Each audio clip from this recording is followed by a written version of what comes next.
Hello বন্ধুরা, আসসালামু আলাইকুম। সবাই কেমন আছেন?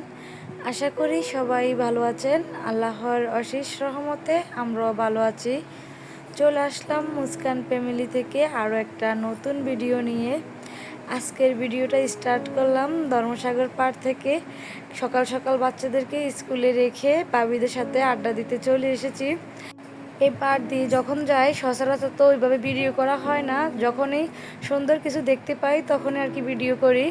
আর আজকে দেখতেছি যে পুকুরের মধ্যে মাছকে খাবার দিচ্ছে, তার জন্যই ভিডিও করে নিলাম আর কি। কি সুন্দর মাছগুলা পুকুরের মাঝখানে এসে খাবার খাচ্ছে। এই জায়গাটা এমন একটা জায়গায় যারা একবার এসেছে বারবার আসতে মন চাবে তাদের, কারণ এখানে একদম শান্ত সভ্য একটা জায়গা, বাতাস নিরিবিলি। সকালবেলা অনেক ভালো লাগে, অনেক আঙ্কেলরা এখানে এসে অনেক সুন্দরে ব্যায়াম করে। আর আজকের আমাদের মেন অকেশন হলো যাই বাবির হাতের কেক খাবো। আমাদের সাথে বাবির হাতের মজাদার কেক খাবো, তার জন্যই সবাই একসাথে হয়েছি। বাবি কেকটা আনার সময় আর কি হয়ে গেছিলো, প্যাকেটের চাপে একটু নষ্ট হয়ে গেছিলো হালকা উপরের ডিজাইনটা।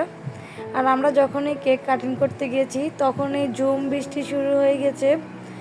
এমন অবস্থা ছিল যা বলার বাহিরে। কি আর করব, বৃষ্টির মধ্যেও সবাই মিলে কেকটা কেটে নিলাম আর অনেক মজা করে খেয়েছি। সবার সাথে এই সুন্দর মুহূর্তগুলো জানি না কত বছর থাকবে। প্রত্যেক দিনে আমাদের এই সুন্দর মুহূর্তগুলো আমরা অনেক সুন্দর উপভোগ করি। হয়তো কোনো দিন ভিডিওতে ধারণ করি, কোনো দিন ভিডিওতে ধারণ করি না। আমরা যখন কেক খাচ্ছিলাম সবাই বাচ্চাদেরকে অনেক বেশি মিস করেছি, কারণ বাচ্চারা থাকলে আরও ভালো হতো। কেক কিন্তু বাচ্চাদের জন্যই সবচেয়ে বেশি স্পেশাল। আর আমরা কেক খাওয়ার পরেই এত বৃষ্টি শুরু হয়েছে, দেখে তো বুঝতে পারছেন আমাদের চারপাশটা একদম ভিজে গিয়েছিল। এমন বৃষ্টি শুরু হয়েছিল আর পুরো ধর্মসাগর পাড় পাকা হয়ে গেছে। সবাই একদম ওই যে ছাতাগুলোর ভিতরে গিয়ে ছাতা টাতা দিয়ে চারপাশটা ঢেকে রেখেছে। এখানে কিন্তু আরও অনেক সময় ছিলাম। বৃষ্টির সময়টা অনেকে স্বেচ্ছায় এখানে বৃষ্টিতে ভিজে আর কি, ভালোই লাগে। আর এই তো আমরা চলে যাচ্ছি।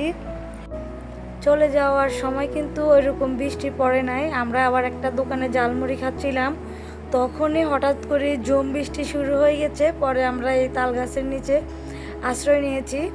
অনেক প্যারা পার হয়ে বাসায় এসেছি। বাসায় এসে দেখি আমার মা এখানে আমাদের জন্য নারকেল রেডি করে রেখেছে, গাছ পাকা কাঁঠাল খুলে রেখেছে। সবাই মিলে এখন আমরা কাঁঠাল মুড়ি খাবো আর কি। আমার আপু আমরা সবাই মিলে অনেক মজা করি ওই দিন কাঁঠাল মুড়ি খেয়েছি। খেয়ে আবার আপুর সাথে একটু মার্কেটে গিয়েছি। আমাদের একটা দাওয়াত ছিল, আপুর জায়ের বাসায় দাওয়াত ছিল, তাই আপু এখানে কিছু শপিং করেছে। এই যে এই দোকান থেকে আমরা বাচ্চাদের ড্রেস কিনি সবসময়, তাই এই দোকানে এসেছে। এখানে আপুর জায়ের মেয়েদের জন্য শপিং করতে আছে আর কি।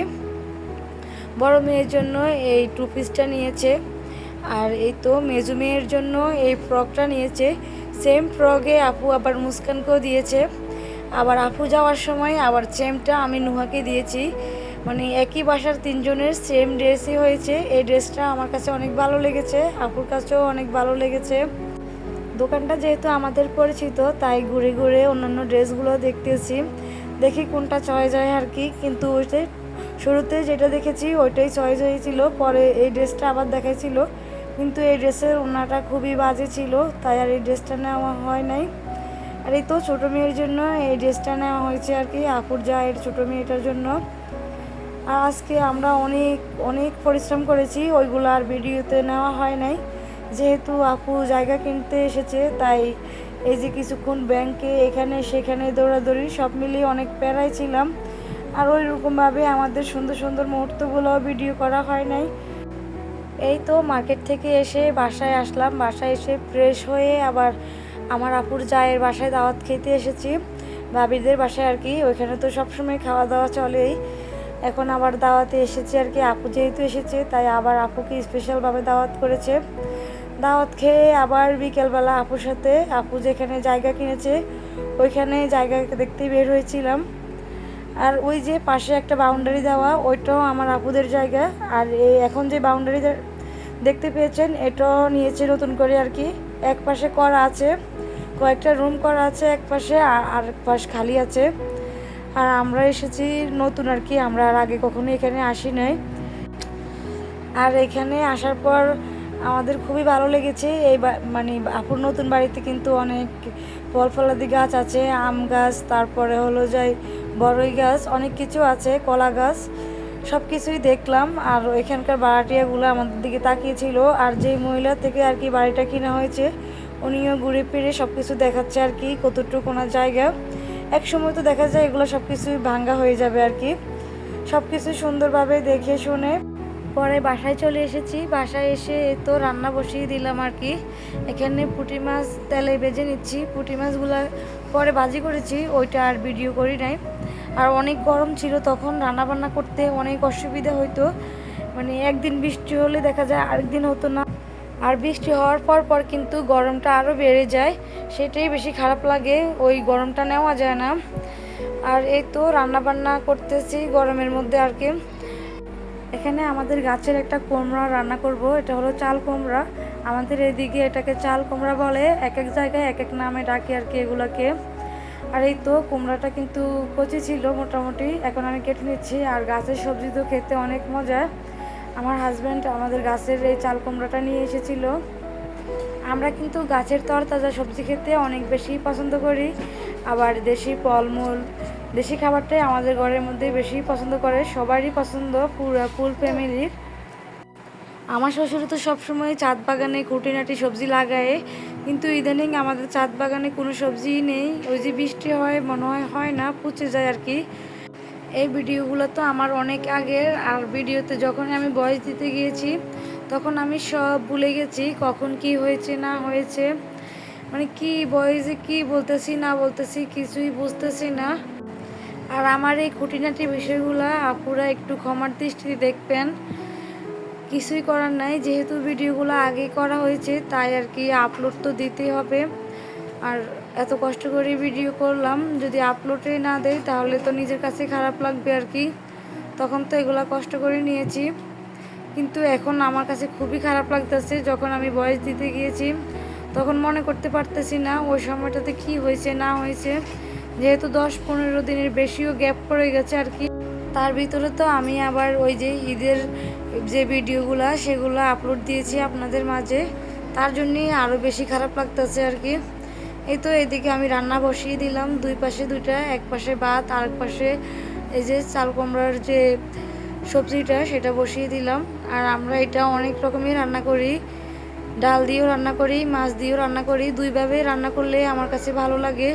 শসা, চাল কুমড়া এগুলো আমাদের ঘরের মধ্যে সবার অনেক পছন্দের। দেখা যায় বেগুনটা খুবই কম খায়, বেগুন কিন্তু আবার আমার পছন্দের, কিন্তু অ্যালার্জির জন্য বেগুনটা কম খায় আর কি। শ্বশুরবাড়িতে ওনারা তো বেগুন খেতেই চায় না, আর বাবার বাড়িতে সবারই পছন্দ। আর এই তো আমি চাল কুমড়াটাকে ভালোভাবে কষিয়ে নিচ্ছি। তরকারি রান্নার মূল উপকরণ হলো পরিমাণ মতো মশলা দেওয়া আর ভালোভাবে কষানো। কষানোর মধ্যে যদি সবজিটা সিদ্ধ হয়ে যায় ওই সবজিটা খেতে সবচেয়ে বেশি মজা হয়। দেখা যায় অনেকে হালকা কষিয়ে পানি দিয়ে দেয় বেশি করে, ওটা কিন্তু পানসা পানসা লাগে। আর তরকারির মধ্যে যদি গরম জল দেওয়া হয় তাহলে তরকারি খেতে আরও বেশি মজা লাগে। আসলে বিয়ের পরে তো সব কিছুই শিখে নিলাম, কিভাবে কি রান্না করতে হয় না হয়, এত কম বয়সে সব কিছুই এখন পারি মাশাল্লাহ। এই তো আমি তরকারিটা ভালোভাবে কষিয়ে গরম জল দিয়ে একটু সিদ্ধ করে নিয়েছি, আবার সিদ্ধ করে তারপর এখানে আমি মাছগুলা দিয়ে দিচ্ছি। মাছগুলা দিয়ে আবার ভালোভাবে রান্না করে নিলাম আর কি। আর আমরা কিন্তু রান্না শুরুতেই মরিচ দেই না, মরিচটা আমি যখন রান্নাটা হয়ে আসে তার আগে একটু দেই, তখন দেখা যায় তরকারির যে স্মেলটা ওটা অনেক সুন্দর আসে, অনেক সুন্দর সুঘ্রাণ আসে মরিচের। এই তো আমার চাল কুমড়ার তরকারি রান্না শেষ।